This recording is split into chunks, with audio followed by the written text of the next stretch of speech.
गाड़ी खड़ी देखी, मेरे कदम वहीं ठिठक गए। दिल जोर जोर से धड़कने लगा। वो यहाँ क्या कर रहे हैं? मैंने खुद को संभाला और चुपचाप गेट के पास जाकर अंदर झांका।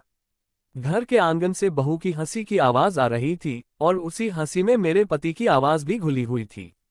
मेरे पैरों तले जमीन खिसक गई। मैंने कभी सोचा भी नहीं था कि जिस भरोसे के सहारे मैंने जिंदगी गुजारी, वही भरोसा आज मेरे सामने सवाल बनकर खड़ा होगा। मैं दरवाजा खटखटाऊं या चुपचाप लौट जाऊं, दोनों ही रास्ते मुझे तोड़ देने वाले थे। हिम्मत करके मैंने दरवाजा खोला। जैसे ही दोनों की नजर मुझ पर पड़ी, कमरे में सन्नाटा छा गया। बहू घबरा गई और मेरे पति की आंखें झुक गईं। उस पल मुझे समझ आ गया, सच चाहे जो भी हो, अब कुछ भी पहले जैसा नहीं रहने वाला था। दरवाजा खुलते ही बहू हड़बड़ा गई। उसके हाथ से चाय का कप फिसलते फिसलते बचा।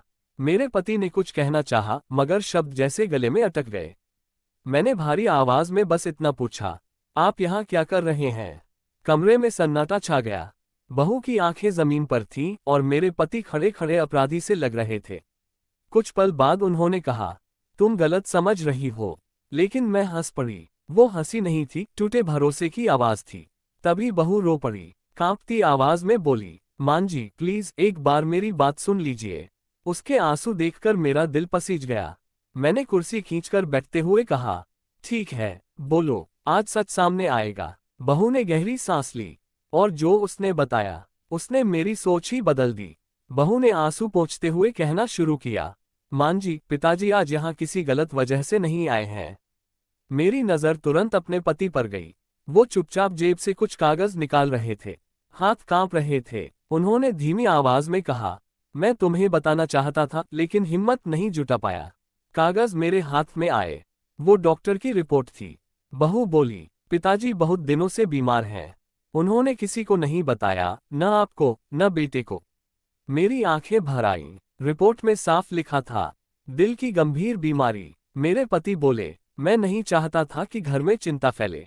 बहू ही मुझे डॉक्टर के पास लाती ले जाती रही, इसीलिए आज मैं यहाँ था।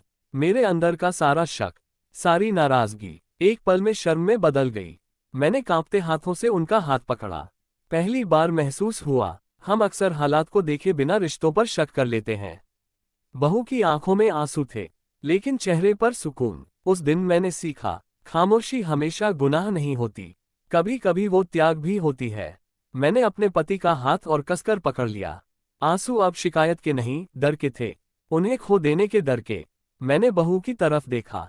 आज पहली बार वह मुझे सिर्फ बहू नहीं, बेटी लगी। मैंने कहा, गलती मेरी थी, मैंने सच जाने बिना दिल में जहर भर लिया। मेरे पति की आंखें भी नम थीं।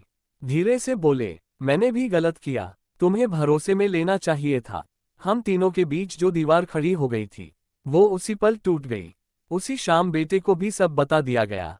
वो भागता हुआ आया और अपने पिता को गले लगा लिया। डॉक्टर का इलाज शुरू हुआ। हर दवा के साथ एक दुआ भी जुड़ गई। कुछ महीनों बाद घर में फिर से हंसी लौटी। आज जब मैं पीछे मुड़कर देखती हूँ तो समझ आती है, शक रिश्तों को तोड़ देता है और विश्वास उन्हें बचा लेता है। कभी कभी भगवान हमें डराते हैं ताकि हम अपनों की कदर करना सीख जाएं।